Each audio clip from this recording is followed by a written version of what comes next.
For centuries, humans have gazed up at the stars, pondering whether we are truly alone in the vast expanse of the universe. The dream of finding an Earth-like planet, one that could be our second home, has fueled both scientific curiosity and philosophical musings. The concept of Earth 2.0 has long been a tantalizing possibility, a world where conditions are nearly identical to our own, teeming with life and offering a new future for humanity. The search for this twin Earth has become one of the most exciting quests in modern science, with astronomers hoping to find a planet that could support life in the same way that our own blue planet does. Yet, when we finally found what seemed like Earth 2.0, it wasn't quite what we expected. For decades, astronomers have focused their efforts on finding a planet that fits a specific set of criteria, what is known as the Goldilocks zone. This is the region around a star where conditions are just right, not too hot, not too cold, to support liquid water, a key ingredient for life as we know it. As telescopes have improved and our knowledge of exoplanets has expanded, the dream of finding Earth 2.0 seemed increasingly within reach. We discovered planets orbiting distant stars that appeared to be similar to Earth in size and position. Some even had atmospheres and temperatures that could potentially allow life to thrive. But despite these exciting findings, the more we searched, the more it became clear. Earth 2.0 might not be what we imagined at all. The discovery of this new world challenges the assumptions we've held about the necessary conditions for life. Instead of finding a carbon copy of Earth, what if life exists on a world that is entirely different from ours? One where the familiar conditions of oxygen, water, and a breathable atmosphere do not apply? What if life itself is not what we've always assumed it to be? The implications of this discovery are profound, forcing us to rethink everything we know about life, its origins, and the potential for it to thrive in places we hadn't considered. What if life is not confined to our vision of a green, blue, and life-sustaining world? This raises a crucial question. If Earth 2.0 isn't the familiar twin we imagined, then what does this mean for the future of space exploration? What are we truly looking for when we search for life beyond our planet? These questions lead us to the next exploration, the paradox of habitability. What does it really take for a planet to be considered habitable? When we think about a planet being habitable, we often picture a place strikingly similar to Earth: rolling oceans, a breathable atmosphere, and temperatures within a comfortable range. For much of human history, this definition seemed simple and straightforward. Life, as we know it, requires liquid water, an atmosphere rich in oxygen, and mild temperatures. But as we continue our search for Earth 2.0, we're faced with a startling realization. Habitability may not be as clear-cut as we once believed. The traditional definition of habitability, shaped by the understanding of life on Earth, has guided decades of scientific inquiry. For years, astronomers and astrobiologists have used this criteria to narrow down potential exoplanets that could support life. These planets needed to meet specific conditions: a temperate zone around a star, liquid water, and an atmosphere that could protect life from harmful radiation. For centuries, this seemed to be the universal template for what constitutes a habitable planet. But now that we've discovered more diverse exoplanets, we are beginning to challenge these assumptions. In reality, life might thrive in places that we would never consider capable of supporting it. On Earth, we've discovered organisms that can survive in extreme conditions: hydrothermal vents at the ocean's depths, boiling lakes, and even frozen tundras. These creatures have pushed the boundaries of what we once thought was possible, suggesting that life might adapt to environments far beyond the cozy conditions we typically associate with habitability. What if, instead of finding a twin of Earth, we uncover planets where life exists under oceans of methane, where the atmosphere is thick with toxic gases, or in the perpetual twilight of a planet orbiting a dying star? This introduces the paradox of habitability. What we believe is suitable for life may only apply to life as we understand it. The question isn't just whether we could live on Earth 2.0, but whether we would even recognize life if it doesn't adhere to our narrow definition. Could a planet with suffocating clouds of sulfur be teeming with life forms that thrive on the harsh conditions we see as hostile? Could an organism exist in freezing temperatures, metabolizing in ways we cannot comprehend? These possibilities challenge our very concept of life and compel us to reconsider how we define habitability in the universe. This paradigm shift forces us to rethink how we search for life across the cosmos. If life can exist in such varied, unexpected forms, does this mean we've been looking for the wrong signs all along? Could the answer to the Fermi paradox, why we haven't encountered alien civilizations, lie in the very limitations of our expectations? To explore this, we must turn our attention to the Fermi paradox and the profound questions it raises. The universe is vast, trillions of stars, each potentially home to countless planets. Yet despite this seemingly endless potential for life, we have not encountered any evidence of extraterrestrial civilizations. This question, often framed as the Fermi paradox, has intrigued scientists, philosophers, and curious minds for decades. If the universe is so rich with planets that could harbor life, why haven't we heard from or seen any of these civilizations? The premise of the Fermi paradox lies in the sheer probability of intelligent life. Given the vast number of potentially habitable planets in the Milky Way alone, some estimates suggest there could be billions of such planets. Statistical models tell us that life should not be a rarity in the universe. In fact, it should be common. With the right conditions, life should arise on many of these planets, and some of these civilizations should have advanced to the point where they could communicate, travel, or even colonize nearby systems. And yet, the universe remains silent. There are no signals from deep space, no spacecraft from distant worlds, and no evidence that any intelligent beings have visited our planet. The paradox is clear. If intelligent life is out there, why haven't we encountered it? This absence of contact leads to several theories about why extraterrestrial civilizations remain hidden. One possibility is that advanced civilizations might develop in such unique ways that they remain undetectable to us. Perhaps their technology is so different from our own that we simply cannot recognize the signs of their existence. Or maybe these civilizations are using methods of communication or travel that we are not yet capable of understanding or detecting. Another explanation is more unsettling. Advanced civilizations might tend to self-destruct before they can spread across the stars. Perhaps technological progress inevitably leads to extinction, with civilizations destroying themselves through war, environmental collapse, or other cataclysmic events, preventing them from ever reaching the stars. A more philosophical explanation suggests that advanced civilizations may purposely avoid contact with less developed species like ours. This concept is often referred to as the prime directive, inspired by science fiction, where highly advanced civilizations choose to remain silent or hidden to avoid interfering with the natural development of younger civilizations. In this view, extraterrestrials may be aware of us, but they deliberately choose not to engage. The discovery of Earth 2.0 might offer us a clue to understanding the Fermi paradox. If life on other planets is as diverse as it appears, perhaps the solution to this mystery is that we've been looking in the wrong places or for the wrong kind of life. But this leads to even deeper questions. What if life is not just about intelligence or technology? Could life exist in forms or consciousness that we haven't even begun to comprehend? To explore this possibility, we must reconsider what it truly means to be alive and how consciousness might take shapes that we cannot yet imagine. This brings us to the next intriguing question: the nature of consciousness. Consciousness, the ability to be aware of ourselves and our surroundings, is often seen as a uniquely human trait. It's what allows us to reflect on our existence, ponder the future, and understand our place in the universe. But is consciousness truly something exclusive to humans?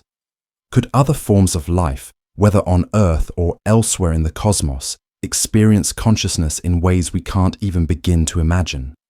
This question challenges our understanding of what it means to be aware and opens up a whole new realm of possibilities about life beyond our planet. Traditionally, we've associated consciousness with intelligent beings, It's easy to think of it as something tied to the complexity of the brain, or as a feature of advanced organisms like humans or dolphins.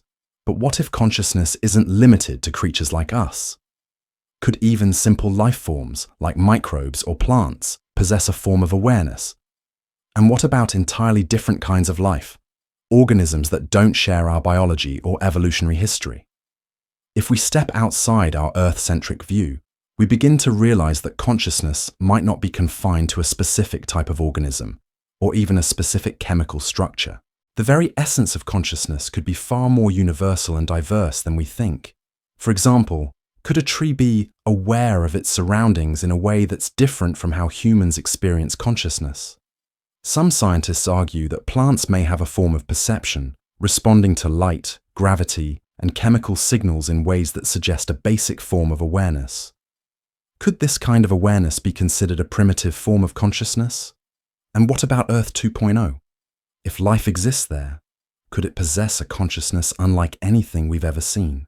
Perhaps the life forms on this distant planet experience the world in a way that is completely foreign to us, not based on sensory perception or neural networks, but on entirely different principles.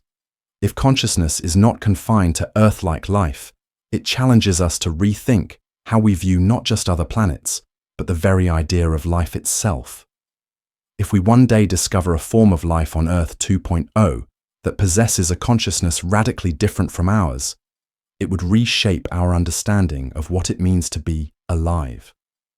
This realization forces us to question the limits of our own perception and to consider how life could be different on planets where the rules of biology and consciousness are not what we expect. As we delve deeper into these possibilities, we are left with a profound question. What if life itself is far more varied and alien than we've ever imagined? What if consciousness is just one of many ways life can manifest? This leads us to explore another mind-bending idea: alien biochemistry. How could life function in environments with entirely different chemical structures? Let's take a closer look at that. For centuries, scientists and laypeople alike have assumed that life, by its very nature, must be carbon-based. After all, carbon is the building block of all known life on Earth. Its ability to form complex, stable molecules, such as proteins, DNA, and carbohydrates, makes it the perfect candidate for life as we understand it. But what if, in our search for Earth 2.0, we've been looking for life made from the wrong element? What if life elsewhere in the universe is entirely different, built from entirely different building blocks? On Earth, carbon forms the backbone of life. Its 4 valence electrons allow it to bond with a variety of other elements, forming molecules of incredible complexity. From the proteins that carry out essential biological functions to the nucleic acids that encode genetic information, carbon is the foundation of all biological processes here. For this reason, when we search for life on other planets, we've always assumed that it must follow a similar structure. We look for planets with water, an atmosphere, and the right chemical conditions to support life, with the expectation that those life forms will share the same biochemistry as us. But as we explore the possibilities of other worlds, scientists are beginning to question whether this assumption is valid. One of the most intriguing alternatives to carbon-based life is silicon, an element that shares many of carbon's chemical properties. Silicon is abundant in the universe, and, like carbon, it can form long-chain molecules. However, silicon-based life would likely function very differently from carbon-based organisms. For one, silicon tends to bond less easily with hydrogen, meaning the resulting molecules might be more rigid and less versatile than those made from carbon. Silicon-based life might thrive in environments where temperatures are far higher than those we're accustomed to, or even in environments with less oxygen or no water at all. Some scientists speculate that life on planets with high levels of methane or ammonia could rely on silicon or other elements instead of carbon. This concept of alien biochemistry challenges the very idea of what constitutes life. If life isn't carbon-based, it could manifest in ways that are completely foreign to us. The molecules and chemical processes that sustain it might be so different from our own that we wouldn't even recognize it as life if we encountered it. Earth 2.0, or any other distant world, might host life forms that are radically different, operating with biochemistry beyond our comprehension. As we contemplate the possibility of alien life forms built on unfamiliar chemical foundations, we are left with a critical question. If we find life that's chemically unrecognizable to us, how will we know that we've truly made a discovery? How can we even begin to understand life that operates under completely different principles? This brings us to the next crucial step in our exploration, the philosophy of alien life. What if the nature of life itself is so strange and alien that it defies everything we think we know about biology, consciousness, and existence? The discovery of alien life, especially life that is fundamentally different from our own, raises a profound philosophical question. Can we truly understand a mind that isn't like ours? The idea of encountering a life form with a consciousness entirely alien to us forces us to reconsider the very nature of understanding itself. As humans, we are shaped by our biology, our senses, and our experiences, all of which inform how we interpret the world around us. But if the life forms we encounter in the universe operate under entirely different principles, if their consciousness doesn't mirror ours, how can we ever hope to understand them? Philosophers have long debated the limits of human understanding. One of the central themes in these discussions is the concept of the other, the idea that we can never fully know something that is fundamentally different from us. This has profound implications when it comes to alien life. While we may be able to observe physical features, behaviors, and environmental factors, understanding the inner workings of an alien mind, how it perceives the world, what it thinks about, or how it experiences consciousness, may be far beyond our capabilities. If the life on Earth 2.0 operates with a completely different biochemical makeup, or exists in a radically different environment, how can we begin to imagine what it's like to be one of its inhabitants? The implications of this question go beyond simply how we search for alien life. It touches on the very nature of human experience and understanding. What if the boundaries of our comprehension are not just limited by the capabilities of our senses, but by the very structure of our human minds? We may think that we understand consciousness because we experience it ourselves, but if consciousness can be so vastly different, how can we be sure that our understanding is anything more than a narrow, earthbound perspective? Can we ever truly know another consciousness, especially one that exists on a completely different plane, using different senses, or experiencing the universe through a framework entirely alien to us? As we ponder these questions, we begin to realize that our search for alien life might not just be a quest for answers about the universe. It might also be a search for ourselves. Are we looking to find other beings who are like us? Or are we trying to understand the deeper nature of existence and consciousness, both ours and theirs? This philosophical dilemma brings us to the next concept, the anthropic principle. If life in the universe is shaped by conditions that are unique to each world, does that mean that the universe is specifically tailored for human life? Or is our existence simply a product of chance? Let's explore this idea further. The anthropic principle is a philosophical concept that suggests the universe is structured in a way that allows life to exist, specifically, life like ours. The idea that the conditions of the universe seem just right for the emergence of life has long been a point of intrigue and debate. It raises a simple yet profound question. Is the universe designed, or at least fine-tuned, to support life? And if so, does this suggest that we, as humans, are somehow central to the grand scheme of things, or is it simply a matter of us existing in the right place at the right time? At its core, the anthropic principle posits that the universe must be the way it is, because if it were different, life, including human life, would not have emerged. Some interpretations of this principle even suggest that life is not merely a coincidence, but the result of some form of intelligent design. The precise conditions we observe in the universe, the constants of physics, the properties of matter, the forces that shape galaxies, are perfectly suited to the emergence of life as we know it. This has led some to argue that the universe was somehow set up for life to occur, and more specifically, life like ours. Others, however, see the anthropic principle as more of a reflection of our human-centric view of the cosmos. We are the product of the conditions we find in our corner of the universe, and it is only natural for us to interpret the universe as being fine-tuned for our existence. In this view, we are simply one outcome of the myriad possibilities that the universe holds, and our existence is the result of an immense series of lucky accidents rather than a purposeful design. The discovery of Earth 2.0, a planet that may bear little resemblance to our own, raises important questions about the anthropic principle.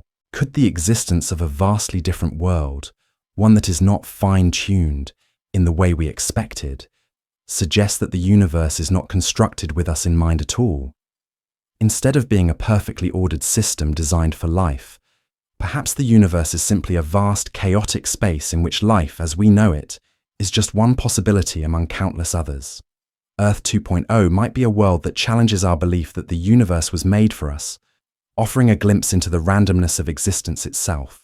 If the universe isn't fine-tuned for life in the way we thought, what does this mean for our place in it? Does our discovery of planets like Earth 2.0 indicate that life is much more diverse and widespread than we ever imagined? If so, how does that reshape our understanding of the cosmos and our future exploration of it? This brings us to the next step in our journey, the future of space exploration and what lies beyond Earth 2.0. How will our understanding of the universe evolve as we continue to explore the stars? The discovery of Earth 2.0 has sparked a renewed sense of purpose in humanity's quest to explore space. For centuries, the idea of finding another world similar to our own has been a distant dream. Now, with the discovery of exoplanets that could potentially support life, that dream feels closer than ever before. But as we stand on the threshold of what could be the next giant leap for humankind, we are faced with a critical question. Where do we go from here? The potential for interstellar travel, once thought to be a science fiction fantasy, now seems more achievable than at any point in human history. With the rapid advancements in technology, particularly in propulsion systems and spacecraft design, the idea of traveling beyond our solar system is no longer a far-off dream. Within the next few decades, we may have the technological capability to send probes or even human missions to Earth 2.0 or other distant worlds. This new frontier offers the promise of finding new planets to call home, or perhaps discovering entirely new forms of life. Yet, the technical challenges involved in interstellar travel are immense. The distances are vast, and the resources needed to sustain long-duration space missions are enormous. Still, the possibility of reaching distant stars stirs the imagination and fuels our desire to explore the cosmos. However, space exploration is not just a technical challenge, it is a philosophical one as well. As we look to the stars, we must ask ourselves, what is the true purpose of exploring space? Are we simply searching for a new home for the human race, a backup planet in case our own becomes uninhabitable? Or is it something deeper, a drive to explore the unknown, to push the boundaries of human understanding, and to place our species in the broader context of the universe? Our search for new worlds is not just about discovering new places. It is a journey into who we are as a species. In many ways, our exploration of space reflects our deepest desires, our hopes, and our fears about the future. As we contemplate the future of space exploration, it becomes clear that it is not just about reaching new worlds or uncovering the mysteries of distant planets. It is about understanding our place in the universe, about discovering what it means to be human in a cosmos far larger and more complex than we ever imagined. But as we venture into the stars, we must also consider the ethics of space exploration. What responsibilities do we have to the worlds we discover? This question takes us to the next crucial step in our exploration, the ethics of space colonization. As our exploration of the cosmos advances and the discovery of new, potentially habitable worlds becomes more frequent, a critical question arises. Should we colonize these new planets, or should we leave them undisturbed? The allure of space colonization is undeniable, with the promise of new resources, new territories, and a new home for humanity should Earth become uninhabitable. However, this idea is fraught with ethical dilemmas that challenge the very core of our values as a species. The question is not just about whether we have the ability to colonize other worlds, but whether we should do so, and under what conditions. Colonization, as we know it from Earth's history, has often been a process marked by exploitation, destruction, and the subjugation of native cultures and ecosystems.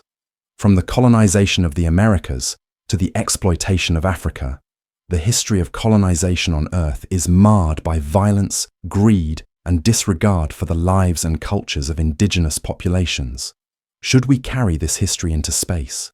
If we reach a new world and find it devoid of intelligent life, does that give us the right to alter its environment, take its resources, and reshape it in our image? Or should we adopt a more responsible approach, one that seeks to explore these worlds without damaging them or imposing our will on them? The ethics of space colonization are undeniably complex. One of the central questions is whether we, as humans, have the right to change or inhabit another planet, especially if that planet is already home to other forms of life. What if we discover microbial life on another planet? Should we terraform a planet to suit our needs, even if it means destroying these unknown ecosystems in the process? And what if, in the future, we discover intelligent life on other planets? What moral obligations would we have in these situations? How would we balance the human need for survival and exploration with the responsibility to protect the integrity of these worlds and their ecosystems? These ethical considerations raise profound questions about our future in space. As we venture out into the stars, we must confront not only the technical challenges of space exploration, but also the moral challenges that come with it. What responsibilities do we have to preserve the worlds we discover? And how can we ensure that our expansion into space does not repeat the mistakes of our past? As we grapple with these questions, another profound possibility looms. What if we're not the only ones out there? Could Earth 2.0 harbor intelligent life capable of understanding and communicating with us? This question brings us to the Great Silence, the mystery of why we haven't encountered extraterrestrial civilizations yet. Let's explore this next. After all of our searching, all the signals sent into the void, the countless discoveries of exoplanets and potential habitable worlds, we are left with a sobering thought. What if we are alone in the universe? The idea of the Great Silence, our failure to detect any sign of extraterrestrial intelligence, despite the vastness of the cosmos, forces us to confront a possibility that is both humbling and profoundly unsettling. What if, out of the billions of stars and planets, Earth is the only cradle of intelligent life? The Great Silence suggests that we might be the first and only intelligent life forms in the universe. Despite the seemingly infinite number of stars, many of which have planets within their habitable zones, we have yet to detect any concrete evidence of civilizations beyond our own. If Earth 2.0, or any other planets we may discover, does not harbor life, this absence of signals or signs of other civilizations raises unsettling questions about our place in the cosmos. Are we truly unique, or are we simply the first of many to eventually realize our solitude? The silence might not only point to our aloneness, but also to the vast, unexplored potential of the universe, a silent witness to life's rare emergence. The implications of being alone in the universe are as profound as they are unsettling. On one hand, the idea of being the sole intelligent beings in a universe of billions of stars is humbling. It speaks to the extraordinary nature of life on Earth, making our existence seem fragile yet incredibly precious. On the other hand, the vastness of space, devoid of other voices or civilizations, could also be a terrifying realization. Are we the only ones who have reached this level of intelligence? Or are we simply the first to comprehend the full scale of existence? If humanity is truly alone, it would place an enormous weight on our shoulders. We would be the stewards of a unique form of life in the universe, the inheritors of the stars, tasked with the responsibility of ensuring that this spark of consciousness and civilization is preserved and advanced. As we conclude our journey through the mysteries of Earth 2.0, it is essential to reflect on the vastness of the universe and our role within it. While we may not yet understand everything, perhaps that is the most significant gift of all, the endless potential for discovery. The great silence, rather than a defeat, might be an invitation to redefine what it means to be human. It is an open question that beckons us to explore, to seek answers, and to continue our journey with a deep sense of wonder, curiosity, and responsibility. Perhaps the true meaning of our existence in the cosmos is not about finding others, but about understanding ourselves and our place in this magnificent, boundless universe.